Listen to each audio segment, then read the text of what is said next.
ম্যাচটা শুরু হয়েছে। বাংলাদেশ লাস্ট ম্যাচ, টি-20 লাস্ট সিরিজের লাস্ট ম্যাচ, 3 নম্বর ম্যাচ। এই ম্যাচে বাংলাদেশ যে কোনো মূল্যে জিততে হবে। হোয়াইট ওয়াশ হতে পারে, তারা ভালো খেলার চেষ্টা। টসে জিতে পাকিস্তান ব্যাটিং এর সিদ্ধান্ত না নিয়ে বোলিং এর সিদ্ধান্ত নিয়েছেন। ব্যাটিং করতে দিয়েছে বাংলাদেশকে, বাংলাদেশ টিমকে। বাংলাদেশ প্রথম ব্যাটিং নেমে দুর্দান্ত ব্যাটিং করেছেন আমাদের ওপেনিং জুটি। বেস্ট 110 রানের ওপেনিং জুটি হয়েছে, প্রথম ফার্স্ট ওপেনিং জুটি হয়েছে 110 রানের 110। তানজিদ হাসান তামিম অলরেডি 42 রান করেছেন, 32 বলে 42 রান করেছেন। আর পারভেজ ইমন দুর্দান্ত ব্যাটিং করেছেন, 34 বলে 66 রান, ডাবল সিক্স, 3-4 বলে ডাবল সিক্স রান করেছেন, দারুণ। এবং আমাদের লিটন দাস 18 বলে 22, আমাদের তহিদ হৃদয় 18 বলে 25, এবং শামীম পাটোয়ারি 4 বলে 8, আর আমাদের জাকির আলী 9 বলে 15, আমাদের মেহেদী হাসান মিরাজ 3 বলে 1, তানজিম সাকিব 3 বলে 8। এই 196 রানের টার্গেট দিয়েছে বাংলাদেশ। 20 ওভার খেলে 6 উইকেট হারিয়েছে বাংলাদেশ। পাকিস্তানকে 197 রানের টার্গেট দিয়েছে বাংলাদেশ টিম।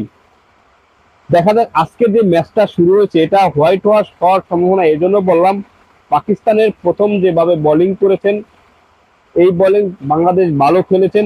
পরে যে বোলিং অ্যাকশনটা, রিফ্লেকশনটা হলো, সেটা দেখলে আমরা অবাক যে বাংলাদেশ কি খেললো। মানে আপনি বুঝতেছি না, বাংলাদেশ লাস্টে এসে পরপর উইকেট পড়তে গেল। মানে এই যে ধারাবাহিকতা, মিডলে যে খারাপ খেলার, এই নিশানটা এখনো যায়নি বাংলাদেশ টিম থেকে। মানে দুটা ম্যাচ হারছে, কিন্তু দুটা ম্যাচ হারলে হবে কি, মানে তাদের যে প্ল্যানিংটা, এটা সাকসেস হচ্ছে না। আমি কি জন্য এটা বলতেছি, যে বাংলাদেশ টিম মিডলে যারা ভালো খেলার, টপ অর্ডার যারা ভালো খেলে, তাদের ধারাবাহিকতা এখনো চেঞ্জ আসেনি। এবং তারা অলমোস্ট সেম খেলতেছে। সেম খেলার রিজনটা বলবো যে ওরা এই যে এতগুলো ম্যাচ অলরেডি, ওখানে 3টা ম্যাচ খেলেছে, এখানে 3টা ম্যাচ খেলতেছে, 6টা ম্যাচ খেলছে। 6টা ম্যাচে তাদের এখনো ধারাবাহিকতা চেঞ্জ হয়নি।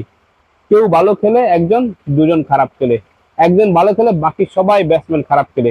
দুজন ভালো খেলার পর বাকিগুলো যখন খারাপ খেলবে, টপ অর্ডার মিডল অর্ডারে যারা খারাপ খেলবে, তাহলে ম্যাচটা কোনো রকম, যেখানে ম্যাচে রান হওয়ার কথা 250-এর উপরে রান হওয়ার কথা, 258 রান হওয়ার কথা, সেখানে 196 রান হয়, যেটা পাকিস্তানের চেয়ে রান কম করেছে।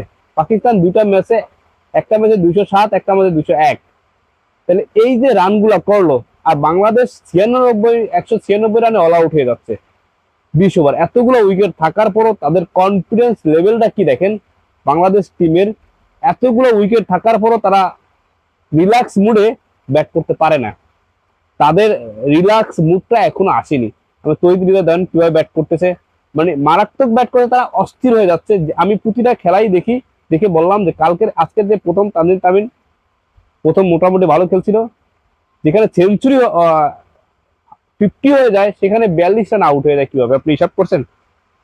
যেখানে 50 হয়ে যায় তামিমের, সেখানে 50 রান হয়, 42 হয় 50-র জায়গায়। তাহলে এবার বোঝেন, যেখানে পারভেজ ইমন যেখানে সেঞ্চুরি করার কথা, সেখানে 66 রান করে।